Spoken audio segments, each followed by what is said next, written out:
Hi folks, my name is Arya, and today we're going to discuss about ethical hacking using this operating system that has been well known amongst ethical hackers, and I think you've guessed it, it's called Kali Linux.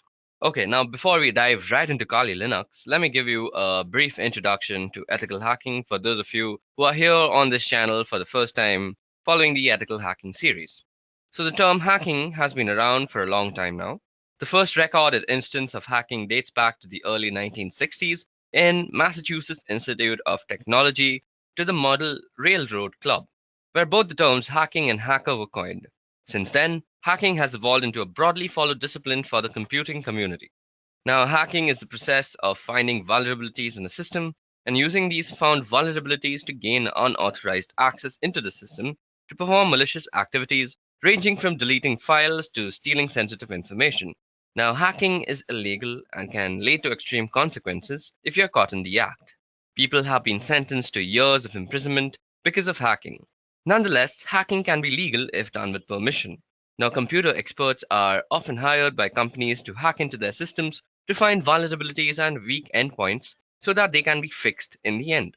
Now, this is done as a precautionary measure against legitimate hackers who have malicious intent. Such people who hack into a system with permission without malicious intent are known as ethical hackers, and the process is known as ethical hacking. So now that we know what exactly ethical hacking is and who ethical hackers are, let's move over to the hero of our video today, and that is Kali Linux. Now, Kali Linux is a Debian-based Linux distribution aimed at advanced penetration testing and security auditing. Kali contains several hundred tools which are geared towards various information security tasks, such as penetration testing, security research, computer forensics, and reverse engineering. Kali Linux is developed, funded, and maintained by Offensive Security, a leading information security training company. Now, Kali Linux was released on the 13th of March 2013 as a complete top-to-bottom rebuild of Backtrack Linux, adhering completely to Debian development standards. Kali Linux is specifically tailored to the needs of penetration testing professionals, and therefore all documentations are actually addressed to them in knowledge of and familiarity with the Linux operating systems in general. Now, as you guys might also know, that Kali Linux is basically any Linux distribution that comes preloaded with a bunch of penetration testing software. Now, some might argue that Kali Linux is not really necessary, but well, it does save you a lot of time if you're a penetration tester. Aside from saving a lot of time, there are a number of reasons that you should be using Kali Linux for. Now, let's go over the reasons one by one. First of all, Kali Linux has more than 600 penetration testing tools included. Now, every tool that was included in Backtrack did not actually make it to Kali Linux. A great number of tools are simply not added because they do not work or because they duplicated what other tools did. So now you have a bunch of tools that serve a specific purpose and they are basically not cluttering up your computer with duplicates and useless tools. The second reason that you should be using Kali Linux is because it's free and it always will be. Now, Kali Linux, like Backtrack, is completely free of charge and always will be, and you will never have to pay for using Kali Linux. The third reason is an open source Git tree. Now, Kali Linux is committed to the open source development model, and the development tree is available for all to see. All the source code which goes into Kali Linux is available for anyone who wants to tweak or rebuild packages to suit their specific needs. Then, another reason for using Kali Linux is a wide-ranging wireless device support. A regular sticking point with Linux distributions has been supported for wireless interfaces.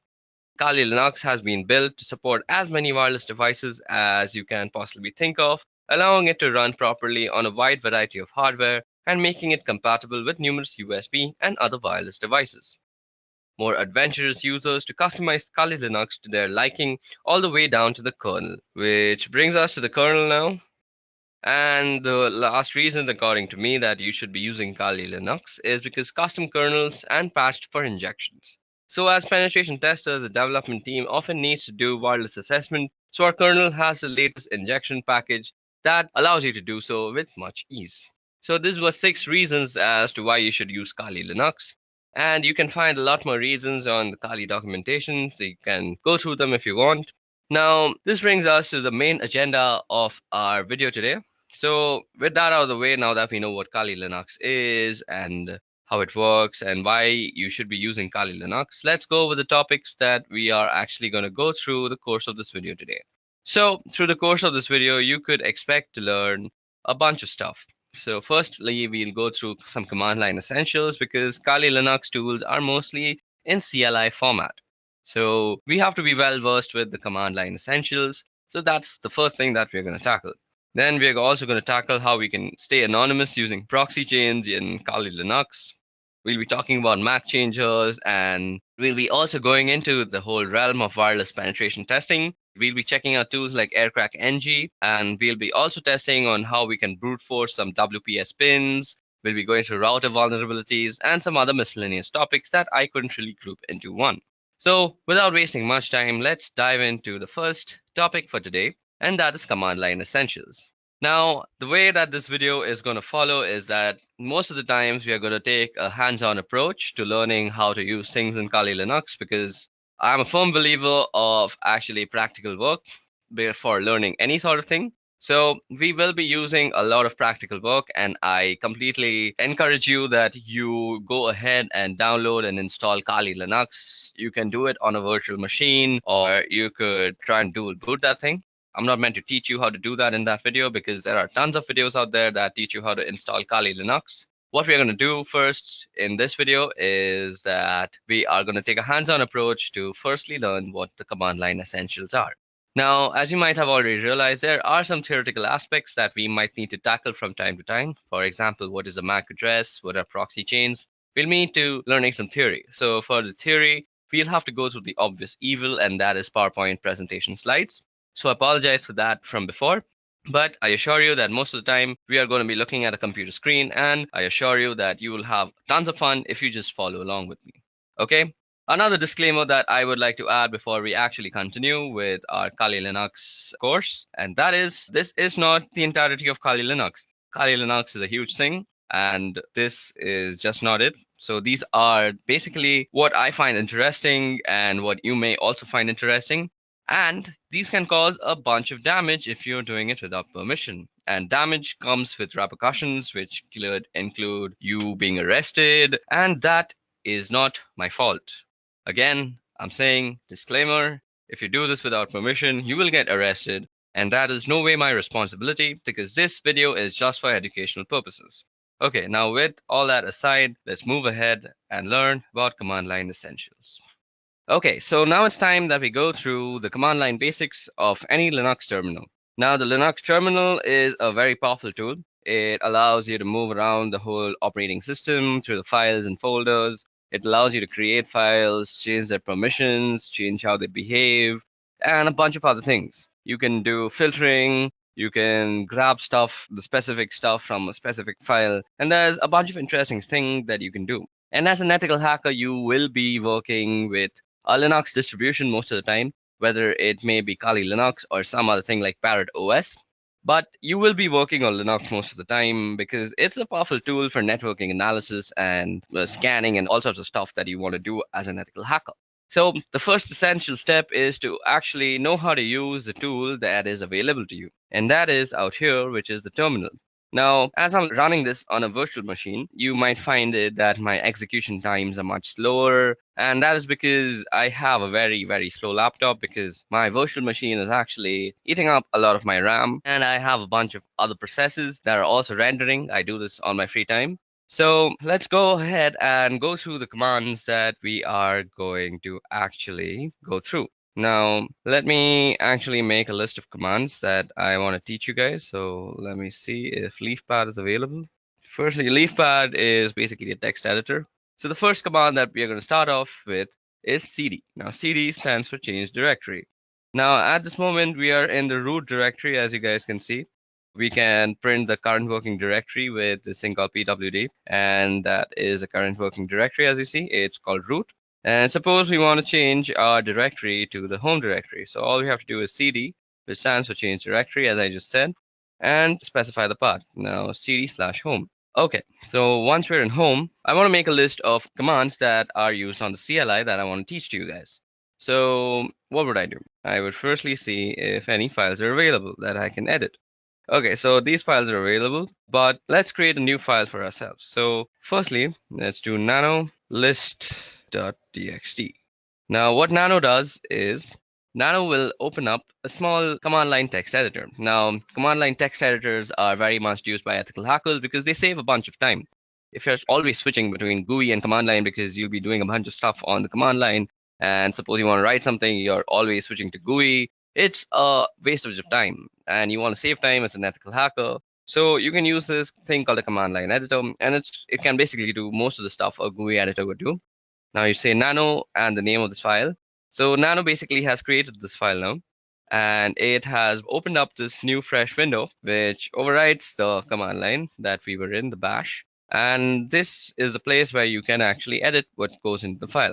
Now let's see the list of commands that I'm going to teach you. I'm going to teach you ls. ls will be the list of files. We did cd.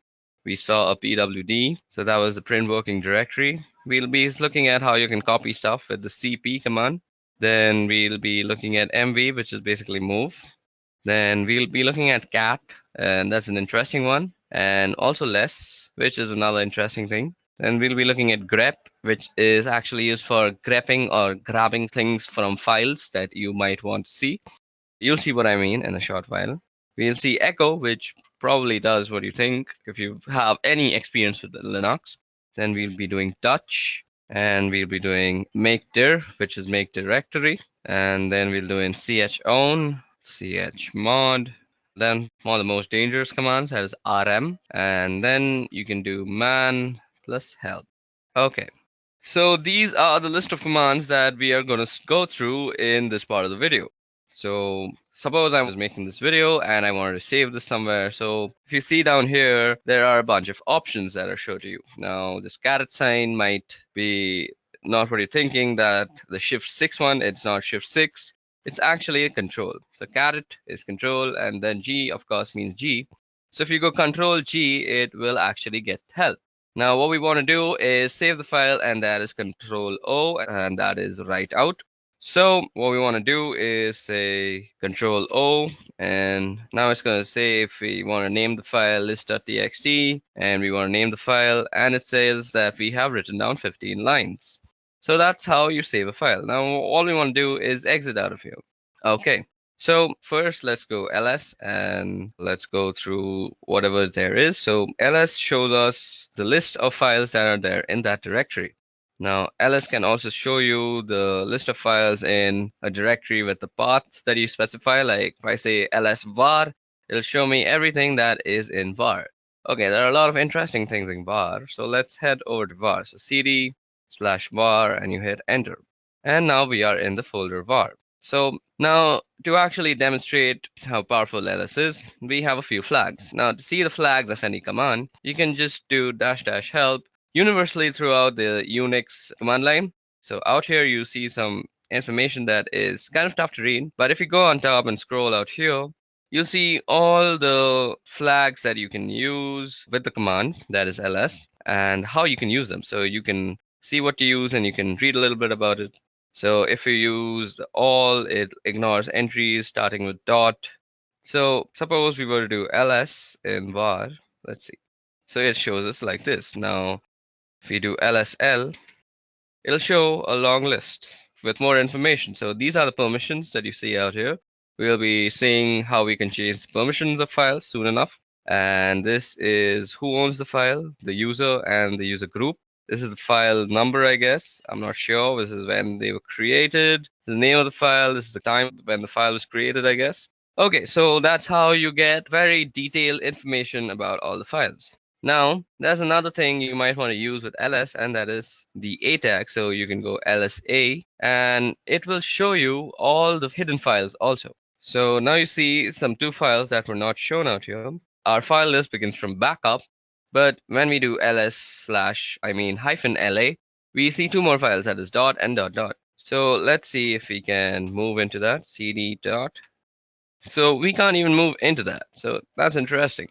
So these are hidden files. So these are not seen to random users, and we can actually do stuff with them. We'll see how we can use hidden files later on. So if you want to show hidden files through ls, all you have to do is ls and -la. So that was all about ls. So let's move back to slash home, where our list of commands that I want to show you all was. So cd home, let's ls and see what was it called. It's called list. And suppose I want to see the contents of list.txt. All I have to do is say list.txt. Now it shows us whatever this file is containing. It'll read it out for you.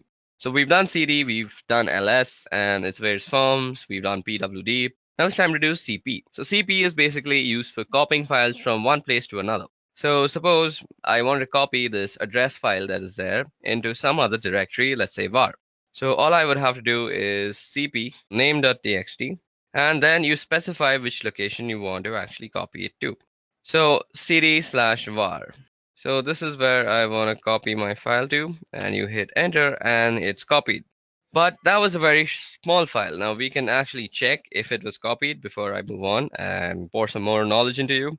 So let's go into var. So cd/var, hit enter, and you're in var again, and you see ls, and now you see a name.txt. So let's remove name.txt from here because I want to copy it again and show you all a difference between a flag that I'm going to use right now. So the hyphen and letters that you use are called flags technically in the Linux terminology.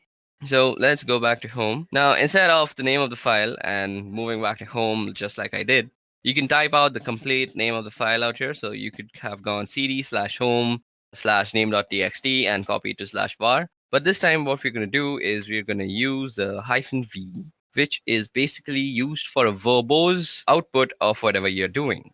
So most of the commands that we're going to using will have a -v with them. So let's see how this actually affects the output. So what we're going to do is we want to copy, so cp and verbose, and we want to copy the file name.txt, and we want to copy it to the folder called var, right? So now you'll see that it will give us what is being moved, rather, that is name.txt, and where it is being moved to. So this is a very good way of knowing what is actually happening, because if you do it without the verbose part, and suppose name.txt was just a 20 GB file, and you just don't know if it has finished or not. So if it's a 20 GB file, it'll continuously update you on where what is being copied. So basically, all you have to do is type -v if you want to know where your file is being copied on the exact path. Okay, so that was about how you can copy files from here and there. Now, what was the next command that we want to see? So cat. So let me just go and see the next command that is there. So list.txt. So after cat, I want to show less. Okay, so we've done cp. We also have to do mv. Now, as you guys can see, that cp is basically a copy. Copy is, as you would expect, it leaves a copy of the file that in the original directory while also maintaining a copy in the directory that you specified. But if you want to move the file completely, all you would have to do is use the command mv. So mv is for moving the file. Now let's see what all goes with mv. So you can type help, and as I said, you get the verbose option and you get suffixes. You can force things to happen. So suppose you don't have the permission, do not prompt before overwriting. So it'll give you a prompt and you can completely overlook the prompt with the F thing. So let me just show you how that looks like. We'll be doing a verbose and we will be copying the address.txt file. And okay, so every time I've been actually typing, so you can do address.txt by just pressing tab and it'll autocomplete. So address.txt to /var. Now it'll show you that it is actually renamed address.txt to var address.txt. Now, if you go and do ls out here, you will see that address.txt is not actually here, but if we were to move to var, so cd/var. Okay, I've also been typing out commands that I've been previously using, and you can simply toggle through all the commands that you've used by the up and down keys. So ls, mv, mvv help, cat list. I did cd home, and now I have to go through all this just to prove a point. So cd var, we want to change there. Now we're in the variable folder, and we also want to see what we have out here. So address should be out here, and ls. And as you guys can see, address.txt is the first file that has come up. And it is basically the same file, and I can prove that to you by just catting the file, and there's address.txt. And you see that is some random address for some random person. Okay, now let's quickly clear out our file. our window. You can do that with the control L, or you can just type out clear. Now, what we want to do is move back to home. So yeah, cd home. Okay, so now that we're back in home again, let's cat out our next file. So list.txt, and after move, I wanted to go through cat. Now cat, as you guys can see, is printing out the contents of a file, and there's also less, which does something very similar to cat. So let's see what it does. So if you go less and do list.txt, you actually see the contents of the file in a completely new window, which overlays on the previous window. And this is a very neat way to actually see the contents of a file, which is through less if you want to keep your main command line interface not so cluttered, which cat clutters it completely. So if you want to get out of this place, this less place, and all you have to do is press Q, and Q gets you back. And as you see, nothing was printed out on our main interface. So this is a very cool way to actually keep your command line interface neat and tidy when you're doing work. Okay, so grep. So grep is used for actually filtering out stuff from a file. So suppose we want to see whether a command has some verbose option to it or not. So now I know that mv has a verbose command, but suppose I didn't know that. So mv dash dash help, then you use the pipe sign. So what the pipe sign means is you have to take this command, the first command, and then you pipeline it through the second command. And you want to see grep-v if that exists. Okay, so let's see grep verbose. Yep, so a verbose exists, and that is -v, and that's -verbose. So explaining what is being done. So what happened out here is basically we took this first command and then we filter it, and filtering is done through the piping. So basically think about you're taking some information and pipelining it through something else, which funnels it out of this command, which is grep. So you can use mv/help in conjunction with a bunch of other commands, just not grep. And I'll leave the creativity up to you. So grep is basically used for getting what you want from a file. And grep is used very, very much throughout this course of this video, through this Kali Linux tutorial that you're going to be watching. So that is a very easy way to see if you have a particular option, or let me do something else also. So cd/var. Now we're in the var folder, and let's ls. We actually have name.txt. Now let's also go into backup. So cd b and tab, and that brings us the backup folder, and we're now in the backup folder. Let's do an ls out here. Okay, so we have a bunch of files. Okay, we have some password.back. Now see, if you have cat and you go password.back, you can see the entire thing. Now, what if you didn't want this entirety of it, or if you wanted something in particular? You want to be very neat. So you can do that same command. You can pipeline it, and you can say grep, and you want everything with no login. So we can see that there are a bunch of things that say no login, and we only want those. And these are all the things that say no login in them. And it's a much lesser list, and it gives us a very particular list that you are looking for. So that is how you use grep. So now let's head back to home. Okay, I typed that wrong. And again, let's see what the next command is. So now let's start txt. So we've done grep. We now have to do echo. Echo and then touch. Okay, let's go back. Q. We press Q and we get out of there.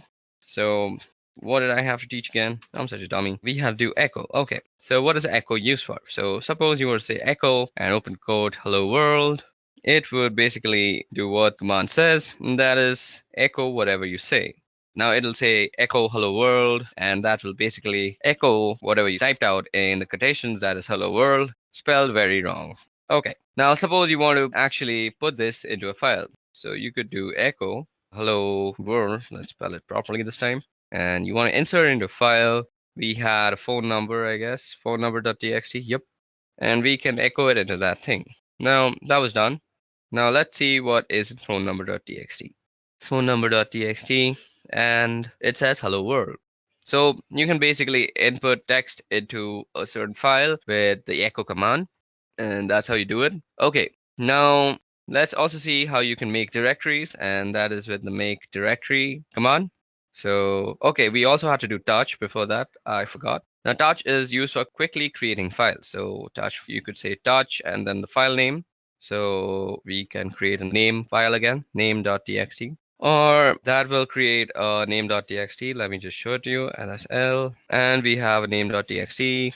We can also create multiple files with touch, and we could say file 1, file 2, and file 3. So like this, you can create multiple files, and let me just ls that out and show it to you, lsl.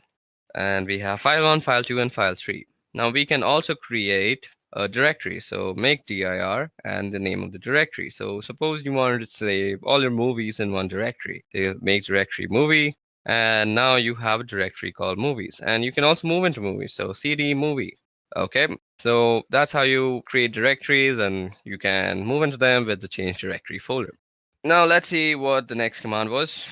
So cd and dot dot. So if it's cd dot dot, you can move back to the previous folder if I'm already not told you that.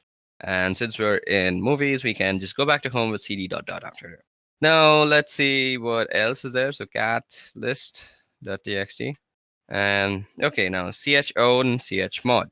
Now chown will be a little tough to show because we don't have any sort of other user out here. The root user is the only user that we have on this VirtualBox that is set up.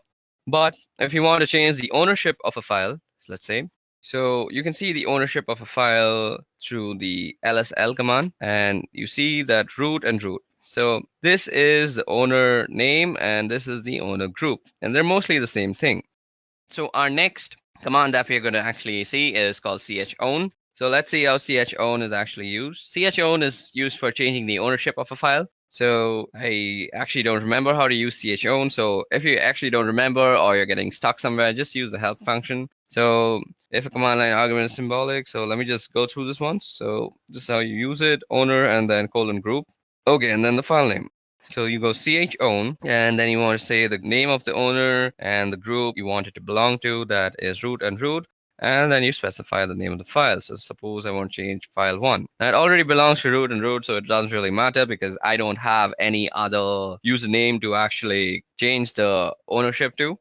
So this is how you would normally change ownership. So let me just show you where you can see the ownership, and that is ls-l. And out here, the root and root you see on file 1 is basically this is the owner and this is the owner group. They're normally the same thing and the same name, but if you had some different owner like a guest, you could change it by actually using the chown method, the command. Methods are different things. I always get confused because of the programming.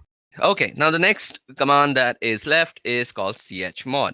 To actually show you how chmod works, let me show you an interesting file. So suppose, let me just do this once. Okay, now echo. What we want to echo is, let's echo hello world. And let's put that in quotation, and we want to put this in test. Now, once we've done that, let's ls, and we see that we have a test file out here. And we want to move test to test.sh.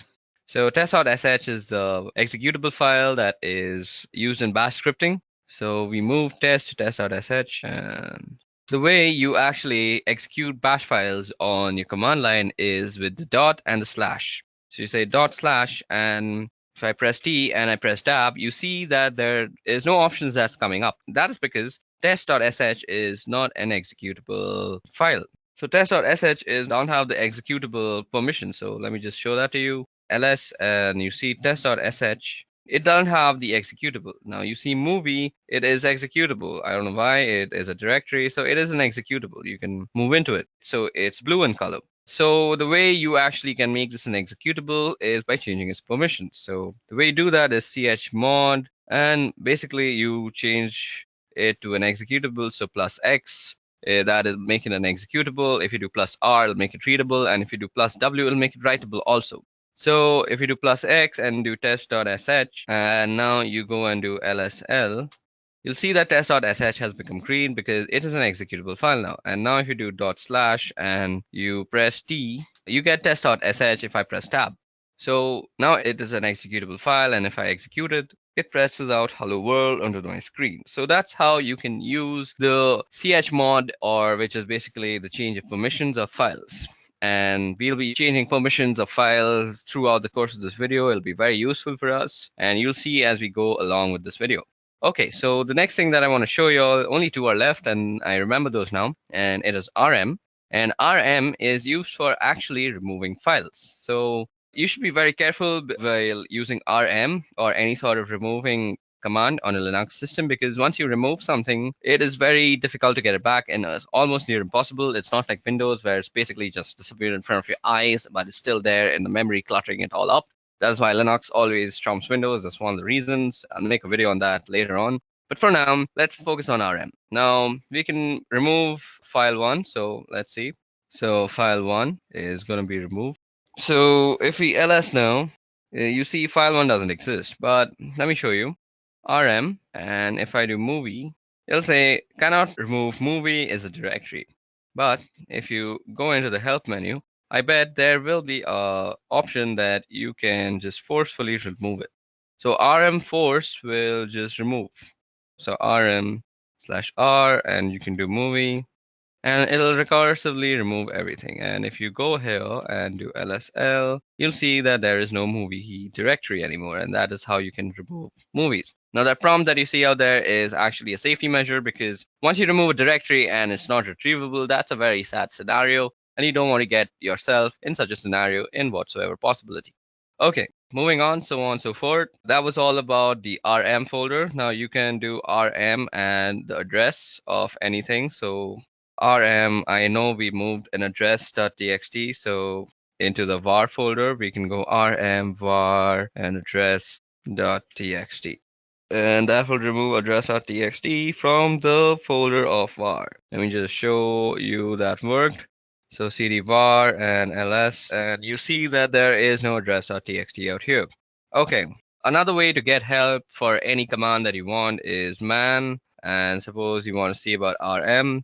It'll show everything about RM that is there to show to you.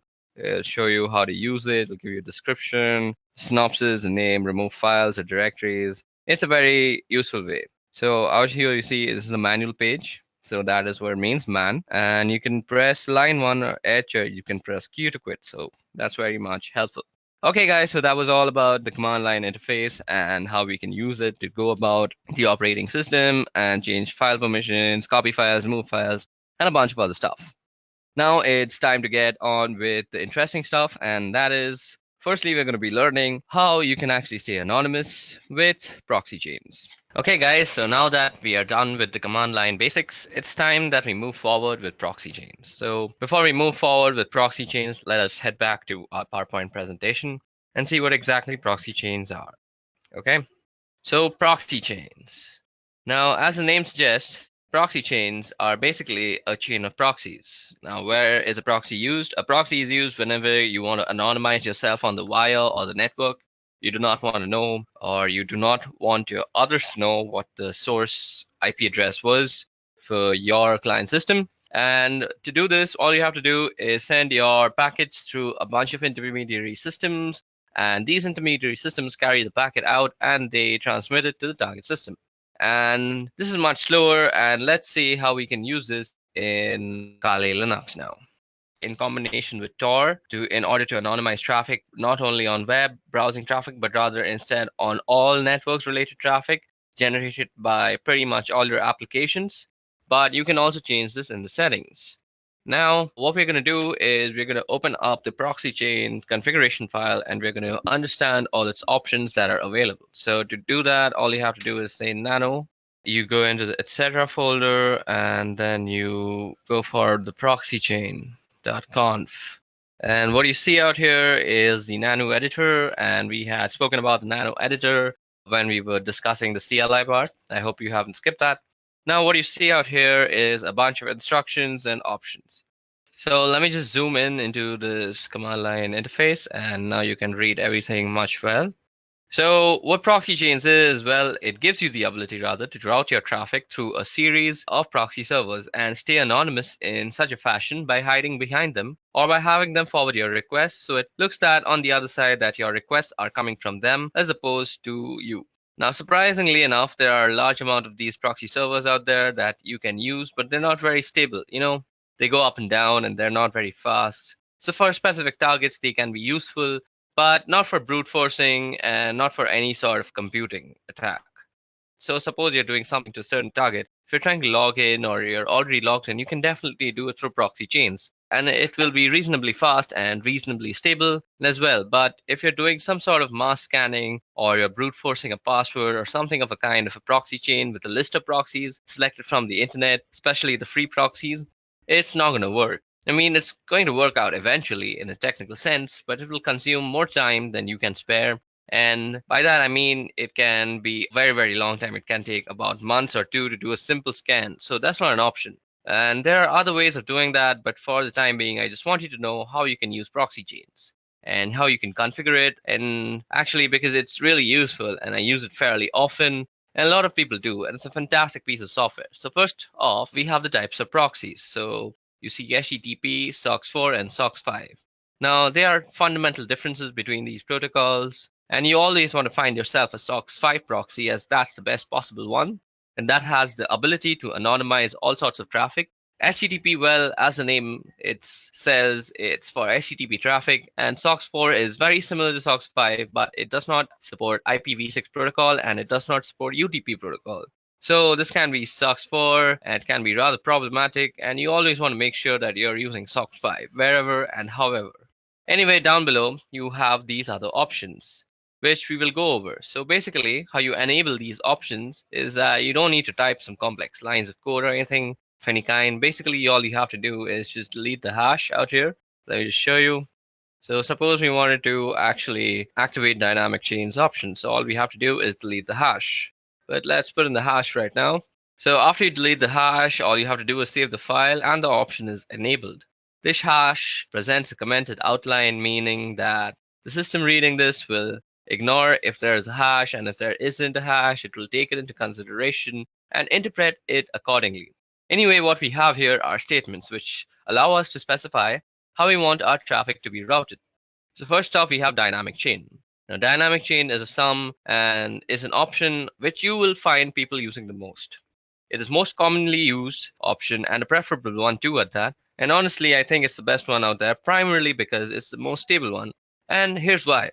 Now, suppose you have ABCD proxies. So those are some servers with IP addresses, with open ports. And if you have a strict chain policy, which is enabled on this computer right now, as you see, if you have a strict chain policy, we can only be able to access any site on the internet in general by going through ABCD. So you have to go through all of them, and you have to go through them in that specific order, that is ABCD. And that's not always a good thing. I mean, if you're paying for 5 proxies, that's not a problem because they will always be operational and they will always be up. And why not? That's not a bad idea or an option. But there are, however, people who use proxies for free and they don't tend to pay for them. Why would you pay for like 5 proxies for a simple scan or something of that kind? They're not free and they cost money and they're rather expensive also. But still, I mean, the act of paying itself identifies you and kind of diminishes the amount of anonymity you have on the internet. So some complex payment methods can still be used to actually anonymize yourself, but it's fairly simpler to just use a dynamic chain. So firstly, we're going to go ahead and uncomment the dynamic chain option, and we're going to comment out the strict chain option. So strict chain will no longer be used, and I will be using dynamic chains. And one more thing to note here is that if you want to use proxy chains in combination with Tor, if you want to route all your traffic through the Tor network, not just web traffic, you must be enabling dynamic chains. I mean, there is a chance that it will work with strict chains, but due to the instant instability of Tor nodes, it is highly unlikely you will need dynamic chains, and that is why I'm using them. Anyway, if you're using dynamic chains, just give you the ability to go from ABCD to your desired destination by not having to adhere to any order. So let's say C is down and you would go a B, D, and it would work with no problems. Even if B was down, you would go to a D and you would go and still reach the destination. So as long as one single proxy is functional, it's going to work and you don't require any specific order to do it down below. Now down below you have some other options too. So first is random chains. Now random chains in effect are basically the same thing as resetting your service. I mean, if you're resetting your Tor, you will be now assigned a new IP address. I mean, Tor assigns you a new IP address every 10 minutes or so.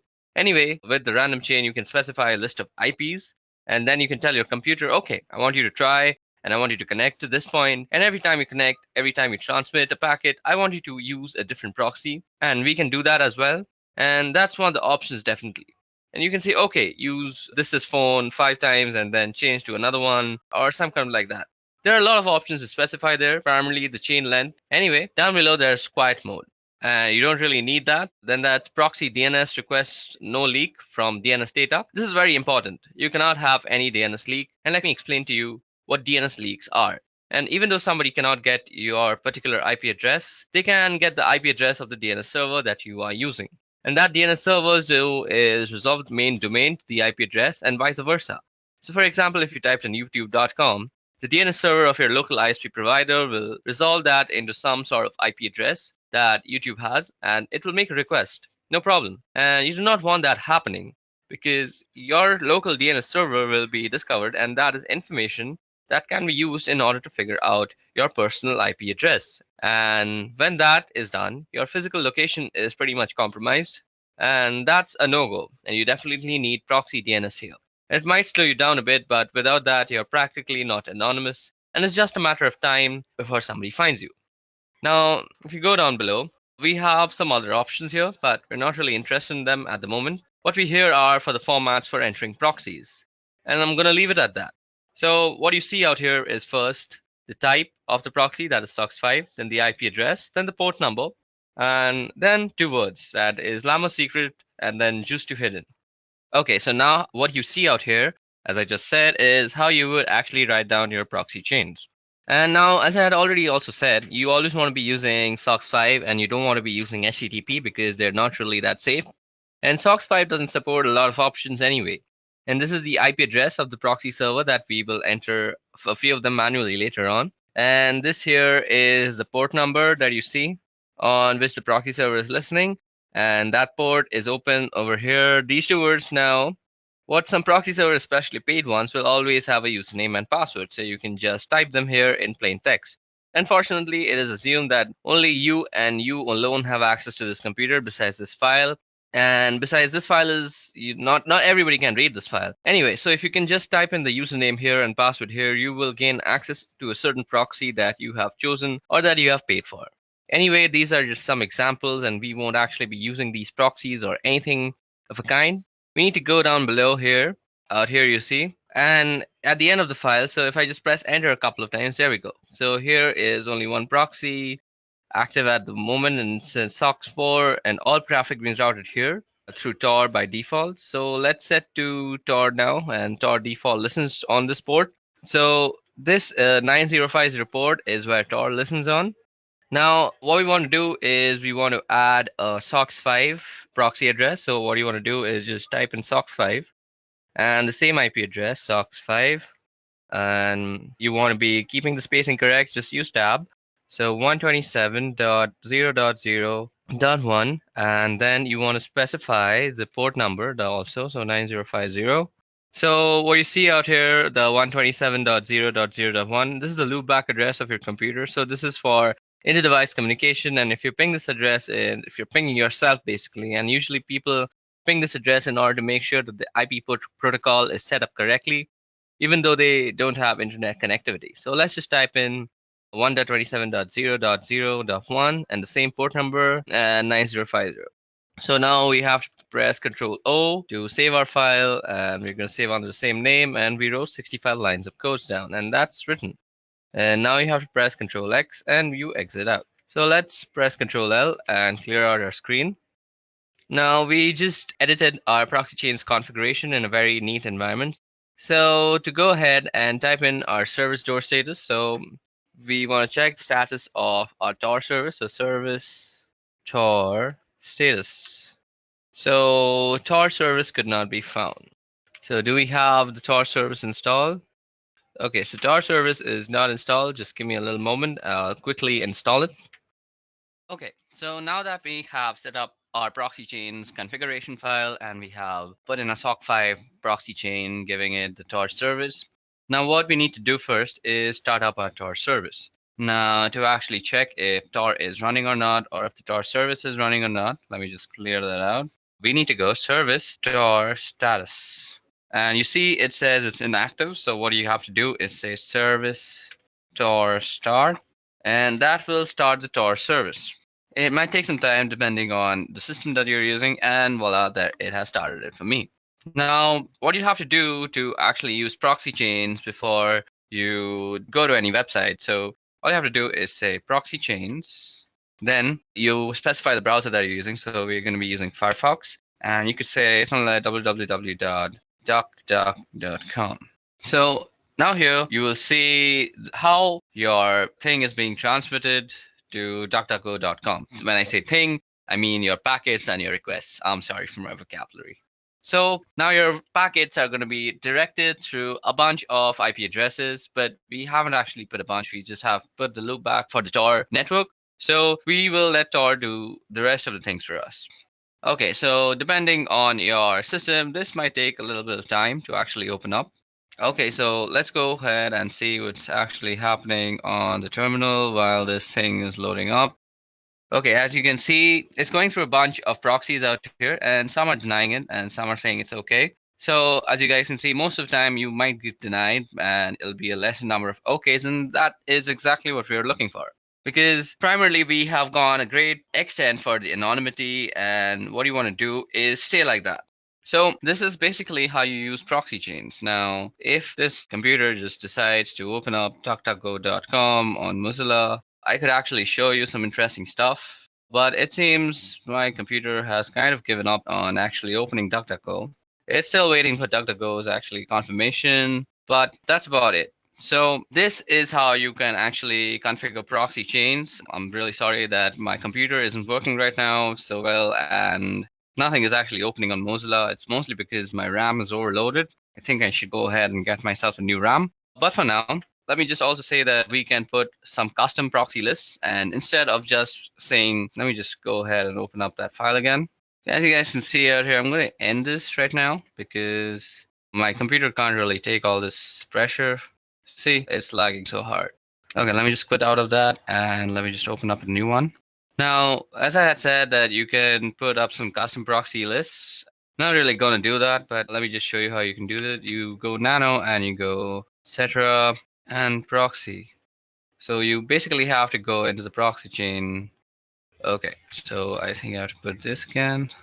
Yeah, now if you just go in and edit out here, all you have to do is set up dynamic chains, and you can go online and search for free proxy lists, and that'll give you everything with the port number to the IP address. Let me just show it to you. Free proxy server list. So all you have to do is search for free proxy server list, and you can see out here the proxy type is HTTPS, and you basically want to find a SOC5 proxy. To find SOC5 proxies, just add that into your keyword. And once you find those proxy addresses, all you have to do is take down this IP address and followed by the port number, and you go ahead and just put it down in this configuration file. And then you hit Control O, and you just save it, and then you just go back. So that was all about proxy chains and how you can set up proxy chains to make yourself very anonymous. I'm sorry, the whole Mozilla part didn't work. That's the sad state of my computer. But moving on, let's go ahead and study about MAC changes. Okay, guys, so that was all about proxy chains. Let's move ahead to MAC changer. Okay. Now, before we go into the tool called MAC changer, let's just see what a MAC address is. Now, MAC address actually stands for Media Access Controller Address of a device and is a unique identifier assigned to a network interface controller for communication purposes. Now, MAC addresses are used as a network address for most IEEE 802 network technologies, including Ethernet, Wi-Fi, and Bluetooth. Now, in this context, MAC addresses are used in the medium access control protocol sublayer, and as typically represented as MAC addresses are not recognizable as 6 groups of 2 hexadecimal digits each. Now, these are separated by a colon, and the first 3 hexadecimals are actually the organizationally unique identifier, so they actually represent your vendor, and the next 3 hexadecimals actually represent your network card uniquely. Okay, so when you are actually on a network, you are recognized on something called an ARP table. Let me just show you the ARP table, how you can see it. Let's go in. So the password is root. So an ARP table is basically an address resolution protocol table, and well, this is a virtual machine and it doesn't really know many machines on the local network. But if I were to go on my Windows system and show you my ARP table, let's see. Okay, so if I show you the ARP table of my Windows machine, on any machine that has a TCP/IP protocol suite installed, you will have this command that is working called ARP, and you give the -a, and now you see that your IP address or somebody else's IP address is actually mapped to a physical address. Now, the MAC address is very commonly used in the ARP protocol, And this is how you are actually identified on a network. Now, sometimes what you want to do is be unknown on this network. There are various reasons why you want to do that. Let me just give you an example of a very malicious reason that was done in my college. So we as students would actually change the MAC address of our own computer to the professor's computer. So we would somehow look up the professor's IP address and then come to know about his MAC address. And then we would spoof our MAC to be his MAC address. And then we would do some sort of malicious activity on the college internet.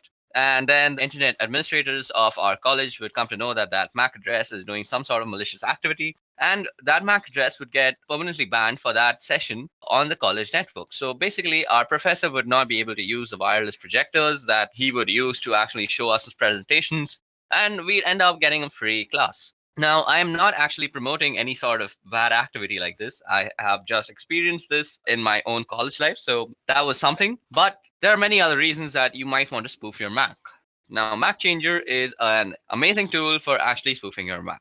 So first of all, how do you come to know your MAC address? So let's see, you go ifconfig, and this will give us our MAC address. Now, this address that you see out here is the MAC address of this machine. So you can also check out the MAC address by going Mac Changer.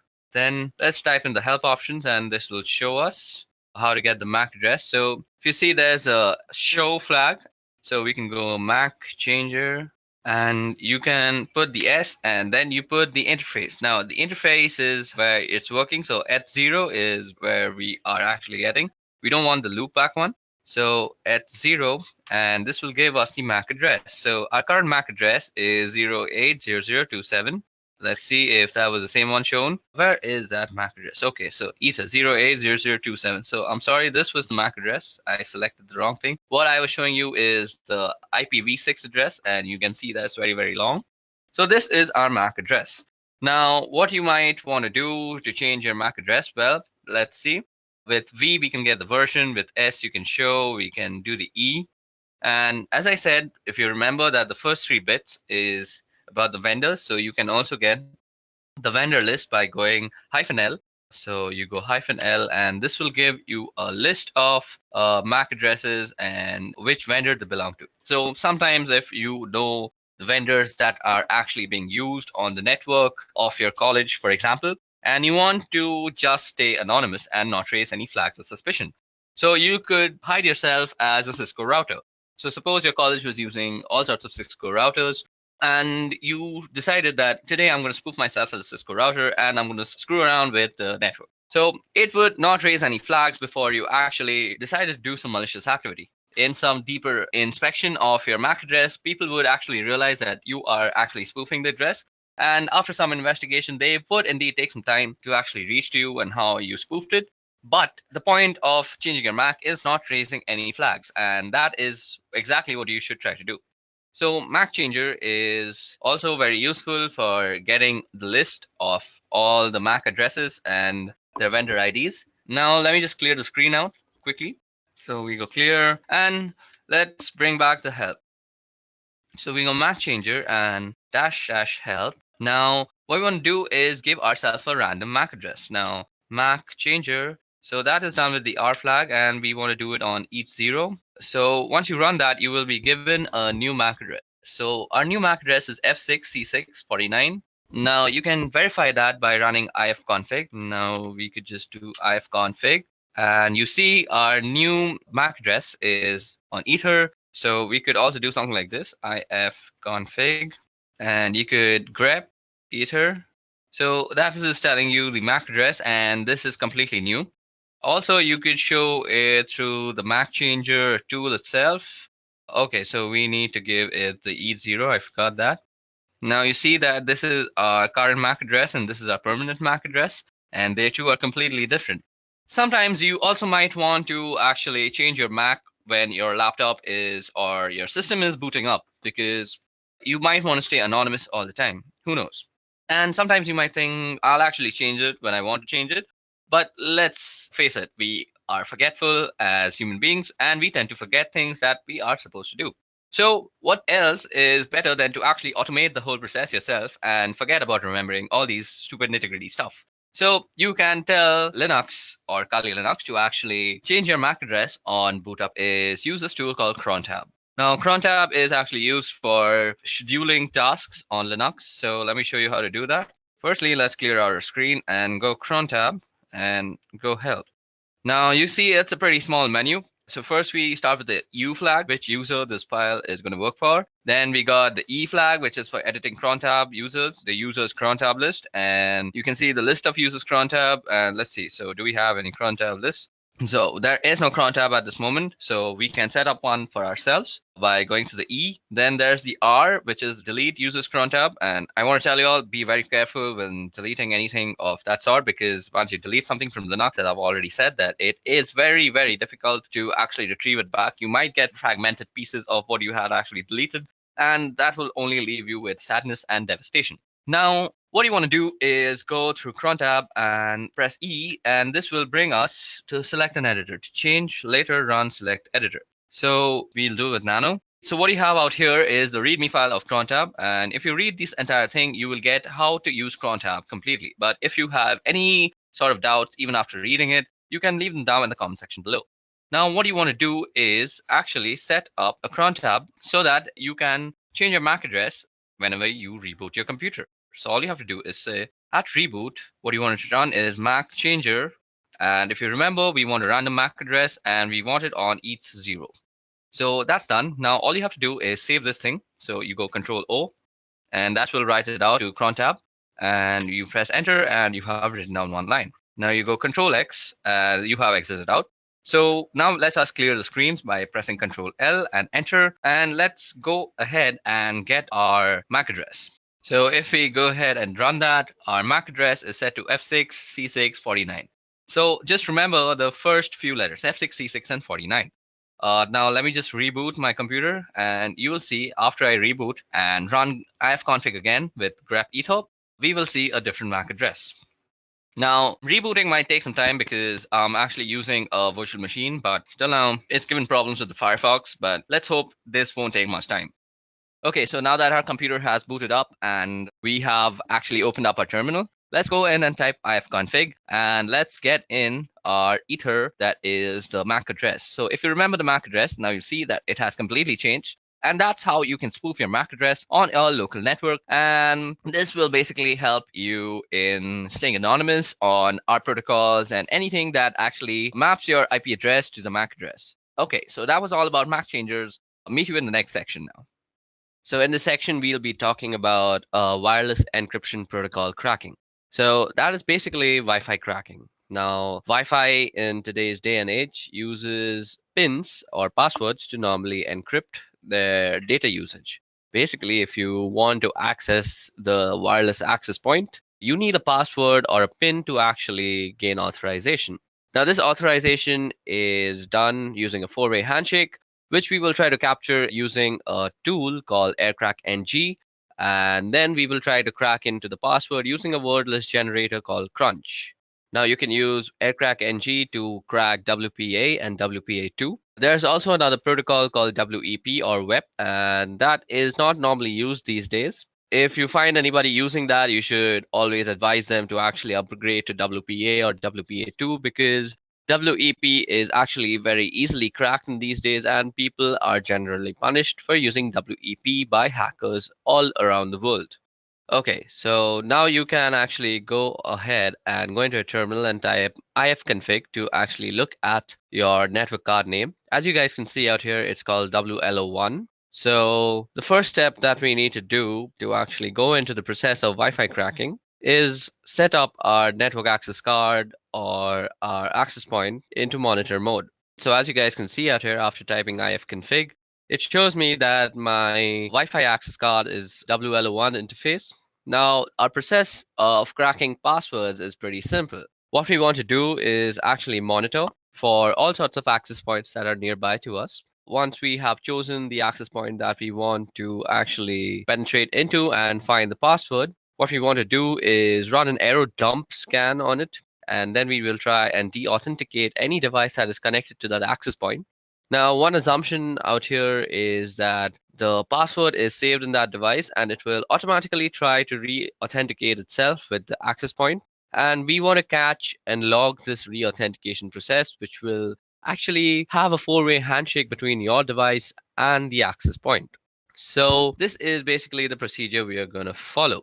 Now, another thing that you need to know before actually using this process to gain any access to any Wi-Fi is that you need to know a little bit about what the password is. Maybe it could be the length, or it could be something like a specific character at a specific place. Maybe you know a series of characters. So you just can't really guess the password out of thin air. That is not how cracking works, unless you have some unlimited potential of processing power. In that case, you can very well brute force it and just find the password. But if you're not somebody who has unlimited processing power and you're trying to use Aircrack NG, you need to know a little bit about the password. Also, before we proceed with this wireless encryption protocol cracking, what I want to say is if you want to get into somebody's Wi-Fi network or you want to actually test for vulnerabilities, it's better that you test for router vulnerabilities than actually cracking a Wi-Fi password because you're more likely than not to find more router vulnerabilities than actually successfully crack a Wi-Fi password if you don't know anything about it. If you don't know anything about the password, just go ahead and run some vulnerability tests on the router itself. And more often than not, you will just find something you can abuse. Okay, now let's talk about the two tools that I'm going to be using. Now, these two tools, one of them is already installed on Kali Linux. But if you're not using this on Kali, you can also use this on any Linux-based system. So what you have to do is download and install Aircrack NG, which is easily installed with the command apt-get install Aircrack NG. And you also have to install this word list generator called Crunch. Now, Crunch is easily downloadable by just Googling the name. And the first link will be a SourceForge link. And all you have to do is go inside that and install it. And once you figured out how to install Crunch, you can make sure that it's installed.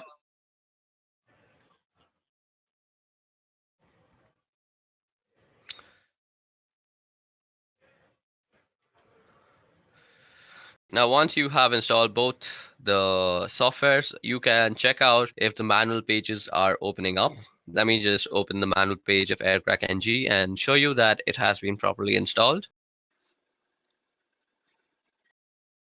Now, as you guys can see, the manual page of Aircrack NG opened up and the manual page of Crunch is also opening up. So that means both of our softwares have been successfully installed on our system. Now, before we go ahead, let me just show you how Crunch actually works. So Crunch is basically a word list generator. What you would do is you try and generate a word list with given characters. So what you can see out here is I've typed in Crunch 35. So that means the minimum length is 3 and the maximum length is 5. And I've given it a series of numbers. So it will use these numbers and generate all the words that are possible from length 3 to length 5. So the way we are going to use Crunch in conjunction with Aircrack is that we are going to use Crunch to generate the word list. And then we're going to pipe the word list through Aircrack NG when we are actually trying to capture and crack what we will capture in a certain log file. Now, what you want to do first is actually put your network interface card on a monitor mode. Now, you can do that by typing in ifconfig and then the interface name, which happens to be WLO1. And first, you have to put it down. So, ifconfig WLO1 down. Now, to put your interface card into monitor mode, you have to type in iwconfig and you go the name of the interface and then you go mode monitor. Okay, it seems I've spelled it wrong, so let me just do it once again. So that has put our network interface card into monitor mode. And what we need to do after that is we need to start up our network interface. So all we have to do is type in ifconfig WL1 up. Now, once it is up and running, you can check by typing in ifconfig that indeed your network interface card is up and running. Don't worry, it's running in monitor mode if it's up and running. What we want to do next is pretty important to the whole process. So what we want to do now is check for some services that might still be running in the background that might hamper with our whole scanning process. So we do this by actually typing in the command airmon-ng check and then the name of the interface. So as you guys can see, nothing is exactly running right now. But if there were any process running, you would only add the command airmon-ng check, and instead of writing the interface name, all you have to do is say kill. and it will kill any processes. Now, if you see any process named the network administrator, you want to kill that process first separately and then kill any other child processes. You may need to actually run this command a few times before all the processes are killed, and then you're good to go. Okay, so now that we have finished killing all the subprocesses, what we want to do is run an error dump scan on the network card. So that is WLO1. So for this, we go error dump -ng and then we put in the name of the interface. And this will start up a scan that will look something like this. So after you run the error dump scan on your interface, what you see out here is a result of all the access point that is found out through the monitoring mode. Now, if you see, we have a bunch of columns out here. First of all, we have the BSS ID column. Now, the BSS ID column is basically the MAC address of all the routers that are found. Now, every router obviously has a MAC address. So those are the MAC address that is tied to the router names, which is shown by the ESS ID. Then we have the PWR column, we have the beacons column, we have the data packets column. Another important column is the channel column. It's important to know which channel your router is working on. Then we can see the cipher column, the authentication. So out here we can see the encryption that is used. So most of it is using WPA2. So what we will be cracking is basically WPA2. So from this list, what you need to recognize is basically the Wi-Fi router that you want to crack into. Now, I'm performing this particular test in my office, and I don't really have the permission to actually go in and test them for these vulnerabilities. I'm not the security analyst of here, so I don't really have the permissions to penetrate into them. So what I have done is I have run a similar test at home using my own Wi-Fi, and I will show you the results for that. But for this working example, you will see the scans that I'm running in this office. So as we intend to stay ethical, what we are going to do out here is we are going to capture whatever we find in our office for only educational purposes. But when we are doing the actual cracking step, that is the last step of this whole procedure, I'll be running it on a file that I had generated at home, as I just said, because I have permissions to do whatever I want with my own Wi-Fi and passwords. Okay, so for this example, I'm going to pick this Wi-Fi that is called Edureka Wi-Fi, and it's running on channel number 6. So what we want to pick from here is the BSS ID and the channel number. We need to remember these two things. First, the BSS ID, and second, the channel number. Now, what you want to do after that is open up a new window on your terminal and log in as root. Now, what we want to do here is run a separate error dump scan on this specific BSS ID and check for all the devices that are actually connected to this access point. Now we do this by running the command error dump ng, and while we are doing this, we also want to capture all the scan outputs that we actually get into a certain file. So we'll be actually storing it in a file called capture, and then we just have to pass in the BSS ID and the interface. We also have to specify the channel. So let's see what the channel is one. So the channel is channel 6. So that's what we want to do. And we specify the channel with the -C flag.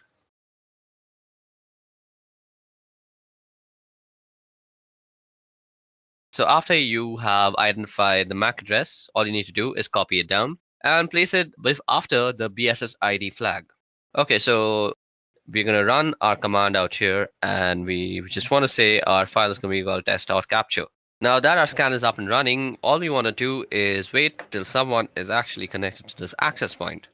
So I forgot to mention this. For this process to actually work properly, somebody needs to be connected to that access point, because what we are going to try and do is disconnect that certain device and let them reconnect and capture that log file.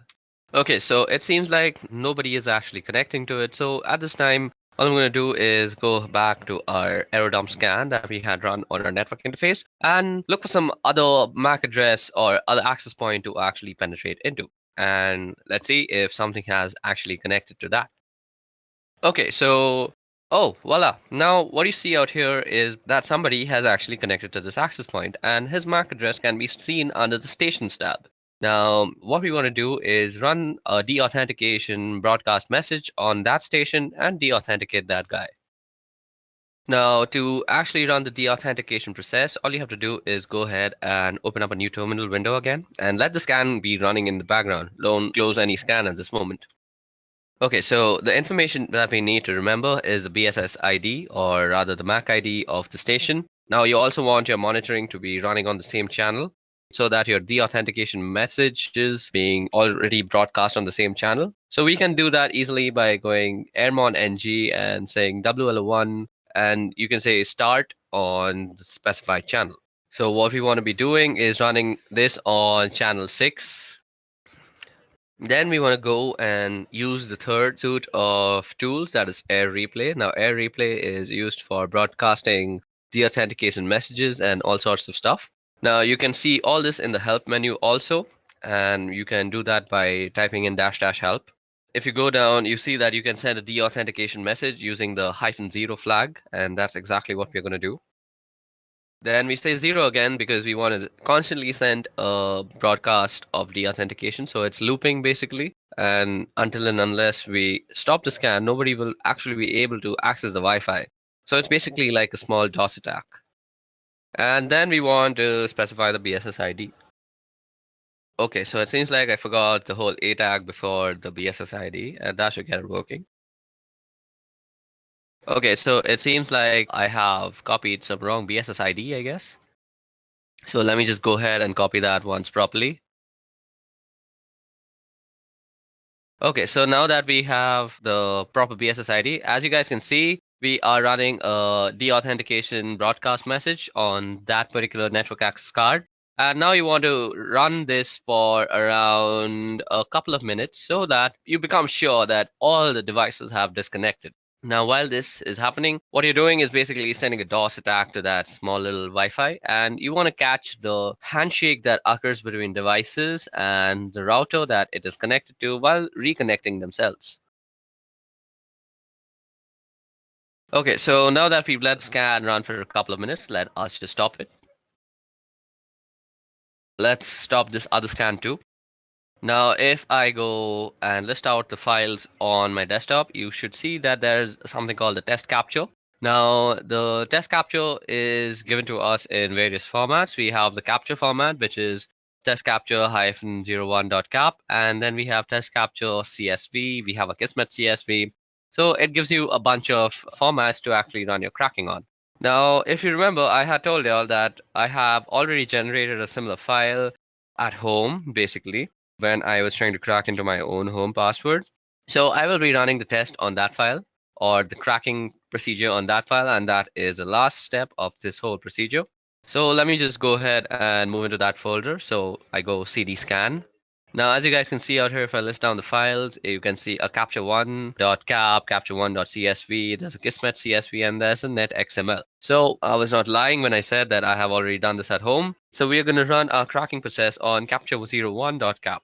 Now, let me just tell you guys, the password for my home Wi-Fi is sweetship346. So you can say that I know the entire password, but I'm going to act like somebody who only has a general idea of what my password looks like. So let's say I know that my password contains sweet ship, but I don't really know the last three numbers or letters or whatever they may be. Okay, so we are going to use Crunch once again to generate a list of words that might include sweet ship 346. And let me just open the Crunch manual for once. Now, if you go down in the Crunch manual, what you'll see is the -T. So as you guys can see, there is a pattern that is specified like @God, and then followed by 4 other @, and all the @ will be replaced by a lowercase character. Now you can remove @ and use a comma, and it'll be replaced with an uppercase character, or you can use percentages, which in case it'll be numbers, or you could use the caret sign, in which case it'll insert symbol. So when you know the length of the password and also a certain degree, a few letters, you can use the -T flag. So that is exactly what we're going to use with Crunch out here for this example. So let me just remind you guys that the password for my home Wi-Fi is sweetship346. Now what we can do is we can ask Crunch to actually generate something that looks like sweetship346. So what I could do is say Crunch. So the minimum length is 12. I already know that. And the maximum length is also 12. Now let me just input in the pattern. So we put in the pattern after -T. So now I'm going to just show you how long it can take. So we are just going to say sweet and then put in some @. and then also try and guessing the numbers. So after you put in the pattern, you want to also input which letters and numbers they could be. And I'm just going to input my entire keyboard out here. Now, what you want to do is pipe this command through aircrackng's cracking procedure. Okay, so now what we want to do is pipe this command through aircrackng, and we want to write from, or rather read from the capture file. So what we go is -w and then hyphen and then the capture file name. So capture01.cap. And then we also have to specify the ESS ID, which is given through the E flag. And the ESS ID for my home Wi-Fi is nestaway underscore C105. So that's exactly what I'm going to type in. And this will start up the cracking process on my Wi-Fi from the captured file. So as you guys can see, this is going to take a long time, and I'm not really actually going to complete it. So in this time, I'm actually just going to try and explain why this is not very feasible on a virtual network. So basically, this is not feasible because at this moment, my computer is using all 4 of its cores and all the memory that is possible. So what this means is on a virtual box, this is not really possible. Your virtual box doesn't really have that much power. If you're using a 4-core processor computer, only 2 of its maximum cores can be actually allotted to your VirtualBox machine. Above that, you can't really give it the entire memory because that will make your computer crash. So if you want to do something like this, it's better that you install Kali Linux as a dual boot or as your own daily driver, and then you can do this. So this is why I have not done this on a virtual machine and instead done this on Deepin Linux, which is my daily driver operating system. Now, as you guys can see, it is constantly trying to actually guess the password by actually going through all the permutations and combinations. That is basically, it's taking in all the words generated from Crunch, piping it into the current command, that is the aircrackng command, and it's comparing everything. So what I'm going to do is I'm actually going to end this because this will take a very long time. And what we're going to do is we're going to actually try and shorten the command of the amount of guessing that we're trying to do. So let me just try and do that. So as you guys can see out here, I have reduced the number of alphabets that might be actually tested. But even in this case, this will take a humongous amount of time. And let me just show that to you. So as you guys can see, the test is running, and there's not really much you can do. You can just let this run, go out for a cup of coffee, and then come back. And you might still see that running. It really depends on what the password is and how much time it takes to crack it. And how much processing power you have directly affects how much time this will take. So let me just show you guys that this is taking a bunch of time.